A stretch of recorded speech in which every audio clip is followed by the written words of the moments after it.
الله ربي والإسلام ديني ومحمدا رسول الله. Assalamualaikum warahmatullahi wabarakatuh.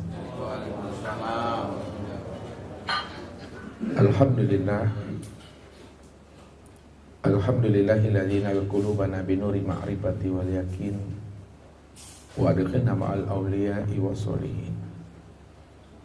Wassalatu wassalamu ala sayyidina Muhammadin nabiyyi sayyidil mursalin wa ala alihi wa sahbihi rasulillahi ajma'in. Faqala Allah Ta'ala fil Qur'anil Karim, a'udzu billahi minasyaitonir rajim, bismillahirrahmanirrahim. Sanuhim ayatina fil afaq wa bi anfusihim hatta yatabayyana lahum annahul haq wa bil ardi ayatul lil muqinin wa bi anfusikum afala tubsirun. Sadaqallahul azim. Bapak Ibu, saudara-saudara, sahibul bait, jamaah tauhid yang dirahmati Allah. Sebelum Allah mewajibkan dan memfardukan ibadah sholat, ibadah puasa, ibadah zakat, dan ibadah haji, serta ibadah-ibadah yang lainnya, maka yang pertama kali yang Allah wajibkan itu kepada nabinya adalah awaludin ma'rifatullah. Awal agama itu adalah wajib mengenal Allah. Sebab jikalau kita tidak mengenal akan Allah, Rabb yang kita sembah, maka bagaimana kita akan mampu menghadirkan hati dan ruhani kita itu kepada Allah? Kalau kita tidak mampu menghadirkan hati dan ruhani kita kepada Allah, tentu setiap ibadah yang kita lakukan itu lebih banyak menghayalnya, berimajinasi. Makanya mengenal Allah itu jangan hanya sebatas mengenal nama tapi tidak mengenal diri yang punya nama. Orang yang mengenal Allah hanya sebatas mengenal nama namun tidak mengenal diri yang punya nama, ini akan berbahaya bagi dirinya. Boleh jadi dia akan mempertuhankan tulisan Allah. Boleh jadi dia akan menyembah lafaz Allah, sedangkan tulisan Allah, lafaz Allah, lafzul jalalah itu bukan Allah. Karena Allah itu tidak berhuruf, tidak bertulisan. Inilah yang Allah ingatkan selalu kepada kita ini, supaya kita ini tidak berimajinasi di dalam sholat itu. Wa minan nasi ma ya'budullaha ala harfin. Ada sebahagian daripada hambaku, kata Allah, dia menyembahku, dia beribadah kepadaku, tapi sayang, kata Allah, yang ia sembah itu bukanlah aku, tapi yang ia sembah itu adalah asma Allah, huruf Allah dan tulisan Allah. Kalaulah huruf Allah dan tulisan Allah itu yang kita sembah, yang kita ingat, apakah tulisan Allah itu yang Tuhan? Apakah asma Allah itu yang Rabb? Kalaulah asma Allah itu Rabb, tulisan Allah itu adalah Tuhan dalam pandangan hati dan pikiran kita, maka sebenarnya kita telah menjadikan asma dan tulisan Allah itu menjadi berhala di dalam hati dan pikiran kita. Inilah yang akan membuat ibadah kita itu menjadi ibadah yang batal. Ibadah yang batal itu adalah ibadah yang tidak mampu melihat dan menyaksikan Allah itu. Makanya Allah mengingatkan kita dalam surah Al-Hijr ayat 99 itu, wa'bud rabbaka hatta ya'tiyakal yakin. Sembahlah Rabbmu itu sehingga betul-betul terbit di dalam hatimu itu adalah suatu keyakinan. Jadi menyembah Allah itu mesti yakin.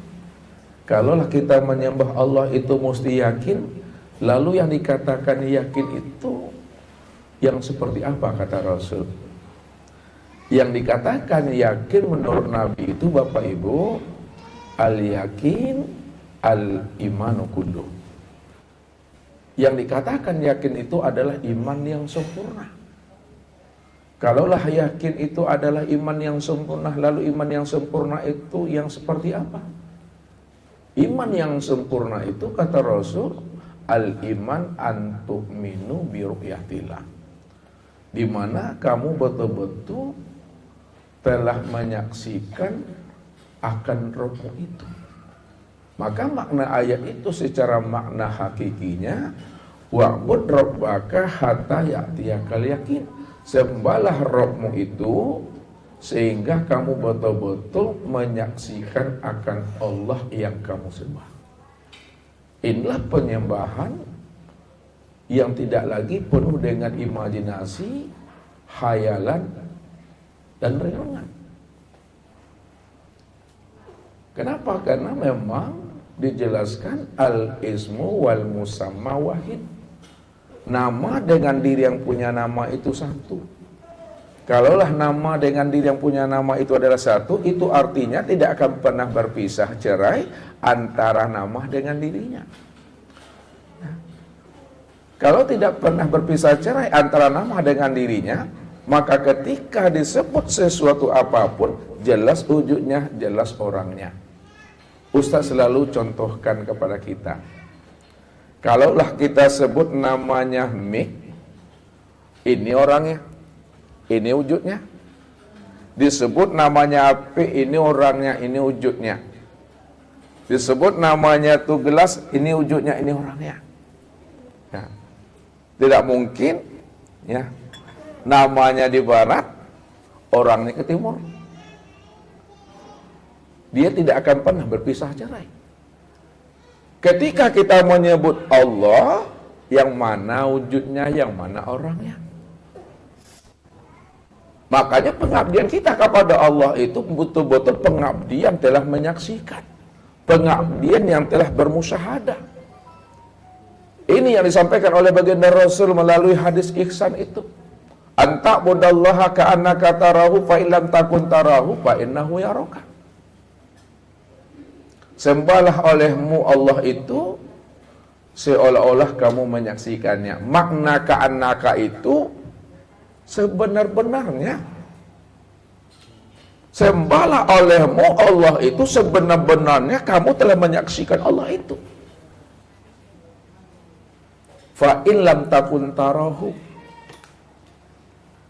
Jika kamu tidak mampu menyaksikan Allah yang kamu sembah, maka turunlah kita ini kepada maqam muraqabah, maqam tariqat. Fa innahu yaraka. Hadirkan di dalam perasaanmu, hadirkan di dalam ruhanimu bahwa dirimu sedang dilihat, sedang dilihat dan diperhatikan oleh Allah. Walaupun kita tidak mampu menyaksikan Allah, tapi kita yakin Allah sedang memperhatikan dan melihat akan diri kita. Allazi yaraka hina taqumu wa taqallubaka fi sajidin. Dia senantiasa memperhatikan dirimu di saat engkau berdiri di waktu salat. Apakah hatimu hadir kepada aku atau tidak? Aku tahu, kata Allah. Pada saat engkau ruku, pada saat engkau i'tidal, sujud dan duduk, aku akan memperhatikan dirimu. Benar hatimu hadir kepada aku atau hatimu belusukkan daripada aku, kata Allah. Ya'lamu ma fi qulubikum. Maka minimal kita, makom kita kalau belum naik kepada makom musyahadah itu mesti pada makom muraqabah. Suatu contoh Bapak Ibu, kita tahu namanya angin gitu. Bisa enggak Bapak Ibu melihat namanya angin? Bisa Bapak Ibu? Enggak bisa. Kalau Bapak Ibu tidak bisa melihat angin, tapi bisakah Bapak Ibu merasakan hadirnya angin itu pada batang tubuh Bapak Ibu tuh? Bisa. Kalau memang bisa, apa rasanya Pak Haji? Rasa angin pada batang tubuh hadir. Dingin dan sejuk. Dingin dan sejuk yang kita rasakan itu menandakan bahwa kita telah mampu merasakan hadirnya angin itu pada batang tubuh. Dingin dan sejuk. Walaupun kita tidak melihatnya.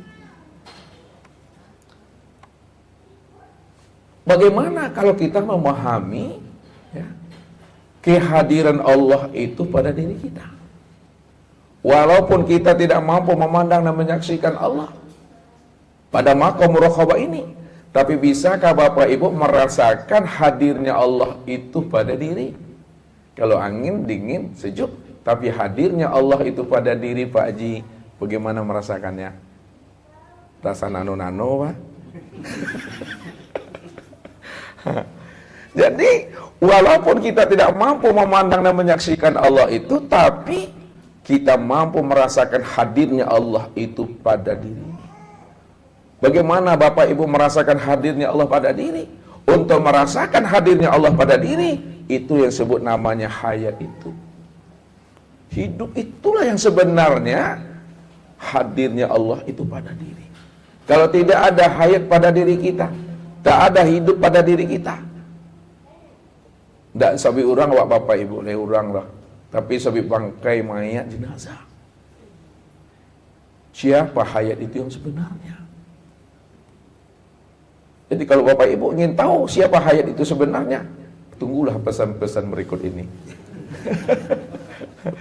Begitu memahami pada maqam muraqabah, sampai kita itu pada maqam musyahadah. Rasa yang kita rasakan itu betul-betul kita telah menyaksikan yang kita rasakan itu.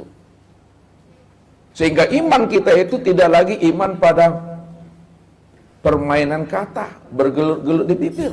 Tapi iman kita itu sudah sampai pada puncak ra'aitullah, menyaksikan akan Allah itu. Bukankah Allah selalu mengutarakan kepada diri kita supaya kita berpikir, mengambil hikmah dan iktibar, bahwa alam dan diri kita ini adalah alamat untuk membaca akan kewujudan dirinya.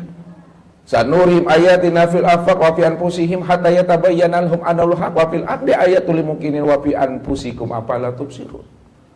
Kami telah memperlihatkan alamat kami, tanda-tanda kewujudan dan kezahiran kami pada sekalian alam dan juga pada dirimu, hatta yatabayyana lahum annal haq, sehingga kamu betul-betul mampu memandang dan menyaksikan akan diriku. Aku lebih wujud, aku lebih nyata dari segala yang ada dan segala yang wujud. Wa fi anfusikum afala tubsirun. Kenapa tidak kamu pikirkan, kata Allah. Makanya mengenal Allah, menemui Allah, berliku dengan Allah itu mudah Bapak Ibu. Yang payah itu menemui diri. Yang payah itu menemui diri, yang payah itu mengenal diri, bukan mengenal dan menemui Allah. Sebab siapa yang mampu mengenal akan hakikat rasa diri yang sejati, pasti dia mampu mengenal akan Tuhan. Karena Allah itulah menjadi akan rahasia dirinya. Maka jalannya bagaimana? Jalannya kita mesti mampu ikrok ke dalam diri, bertafakur ke dalam diri, beruzlah ke dalam diri, ke dalam gua Hira, ke dalam gua Kahfi, ke lembah Tua. Pasti kita mampu untuk mencari dan menemui akan sejati diri kita itu. Selalu Ustaz berikan suatu ilustrasi Bapak Ibu. Walaupun ini suatu ilustrasi, tapi ambillah hikmah dan iktibarnya bagi orang yang mau mempergunakan kecerdasan rohani dan akal fikirnya. Ada seekor ikan Bapak Ibu yang berenang di dalam air. Mondar-mandir ikan ini berenang dalam air dah 7 hari 7 malam. Dia ingin mencari dan menemui air Bapak Ibu. Tapi air yang dia cari dan dia temui itu tidak pernah kunjung bertemu dengan dirinya.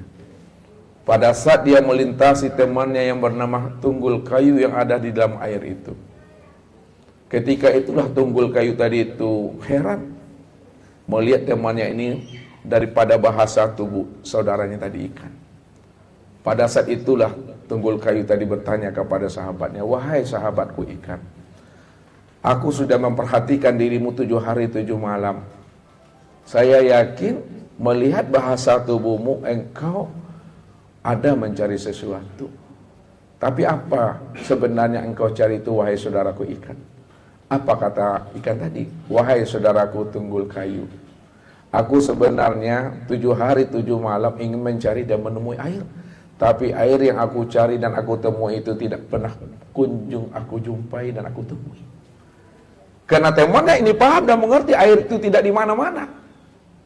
Lalu dia senyum, kemudian dia pun berkata, "Wahai sahabatku ikan, Kalau engkau ingin mencari dan menemui air, tidak perlulah kamu itu mondar-mandir, hilir mudik, kainyin. Cukuplah kamu itu iqra ke dalam dirimu, beruzlah ke dalam dirimu, bertafakur ke dalam dirimu. Kalau kamu mau iqra ke dalam diri, uzlah ke dalam diri, menilik ke dalam diri, pasti air yang kamu cari selama ini kamu akan menemuinya. Baiklah wahai saudaraku Tunggul Kayu, mulai detik ini dan saat ini aku tidak kemana-mana. Saya akan berwukuf ke dalam diri. Saya akan berikro ke dalam diri. Ketika ikan tadi Bapak Ibu, betul-betul dia melaksanakan nasihat daripada temannya Tunggul Kayu tadi. Dia ikro dan uzlah ke dalam dirinya. Ketika itulah ikan tadi itu baru kaget bahwa air yang dia cari selama ini tidak di mana-mana karena dia telah berada dalam air itu. Ini apa hikmahnya? Apa iktibarnya bisa kita ambil? Siapa ingin mencari dan menemui Allah, maka cari dan temuilah Allah itu ke dalam diri. Jangan keluar diri. Sebab Nabi telah beri petunjuk. Nabi telah beri pedoman buat diri kita. Man talabal maula bi ghairi nafsin faqad dalalan baidah. Barang siapa ingin mencari dan menemui Allah itu keluar dirinya, ke gunung, ke gua, ke hutan belantara, maka dia tidak akan pernah menemui Allah itu di hutan belantara, di gua dan di gunung. Sungguh ia telah berada pada kesesatan yang sangat jauh, kata Nabi. Tapi siapa yang mau ikro ke dalam dirinya, mau menyentuh ke dalam dirinya, baca alam pada diri, baca diri di dalam diri. Di dalam diri ada diri, dalam diri ada rahasia diri. Di dalam rahasia diri itulah aku bersembunyi. Ana fi abdi zohirun robbi fi bani abdi. Pasti kamu akan menemui akan aku, kata Allah. Karena Allah itu menciptakan segala sesuatu, mentajalikan sesuatu itu daripada dirinya. Karena Allah itu ingin dikenal. Kalau aku ini adalah Tuhan, siapa yang akan menjadi hambaku? Kalau aku ini hamba, siapa yang jadi Tuhanku? Kalau Allah ingin dikenal dirinya, tentu Allah akan memberi kemudahan kepada hambanya yang ingin mengenalkan dirinya. Tapi kenapa Allah ingin dirinya dikenal? Dia telah memberikan kemudahan bagi hambanya untuk mengenal dirinya. Kenapa hamba tak mampu juga mengenal akan Tuhan itu? Rupanya yang membuat kita terhalang mengenal Allah Bapak Ibu, itu bukan karena Allahnya. Bukan karena Allahnya sulitnya kita mengenal Tuhan. Karena Tuhan itu ingin dikenal dirinya, tentu dia akan memudahkan dirinya itu bisa dikenal oleh hambanya. Maka mengenal Allah itu tidak butuh birokrasi, administrasi yang berbelit-belit. Yang membuat sulit dan susahnya kita mengenal Allah bukan karena Allah, tapi itu karena ulah guru sebenarnya. Guru yang mempersulit jamaah dan santri itu untuk mengenal Tuhan. Padahal Allah mempermudah. Ya. Ini ya mesti pahami. Ya. Supaya apa? Supaya sebelum mati kita ini betul-betul jalan pulang dan kembali kita kepada Allah itu telah lurus, telah benar dan terterang. Menemui Allah itu Bapak Ibu bukan seperti kita menemui teman kita di rumahnya, di kantornya. Kita di bumi, Allah di langit. Tuncong-cong saya Bapak Ibu, lihat tuncong-cong dudu-dudu saya jalannya awak tu. Ya? Untuk menemui Allah bukan seperti itu menemui Allah, bukan seperti kita menemui teman dan sahabat kita. Menemui Allah itu pada diri. Ini yang akan kita coba untuk menyikapinya malam ini. Untuk mencari dan menemui Allah itu ke dalam diri. Iqra'lah ke dalam diri. Disitulah letaknya kita mampu membuka tabir akan rahasia diri kita ini siapa yang sebenarnya. Rupanya Allah itu betul-betul amat sangat dekat dengan diri kita. Kalau selama ini orang tarekat mengatakan Allah itu jauh yang tiada berantara, dekat yang tiada bersentuhan, malam ini jauhnya telah sampai ke Pekanbaru, dekatnya ada bersalaman malam ini. Betul nyata, betul jelas. Ini yang kita buka. Jadi kalau Bapak Ibu belum melihat Allah, jangan pulang dulu. Ya. Kalau belum mengenal Allah, belum melihat Allah, jangan pulang dulu. Ya, mesti kita khatamkan kaji malam ini. Ya. Inilah mudah-mudahan Bapak Ibu dengan rahmat dan anugerah Allah berikan kita kemudahan untuk memahami kaji ini. Kita awali dalam sebuah kalimat untuk mengenal dan memahami akan Tuhan itu.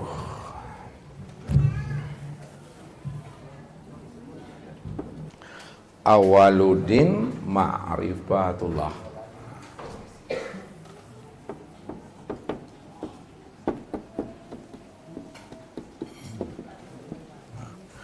Awal agama itu adalah mengenal Allah. Ya. Kalaulah awal agama itu mengenal Allah, lalu yang menjadi sebuah pertanyaan kita, mana yang dikatakan agama, ya, dan bagaimana pula cara kita mengenal akan Allah. Allahu Rabbi wal Islamu dini wa Muhammadan Rasulullah.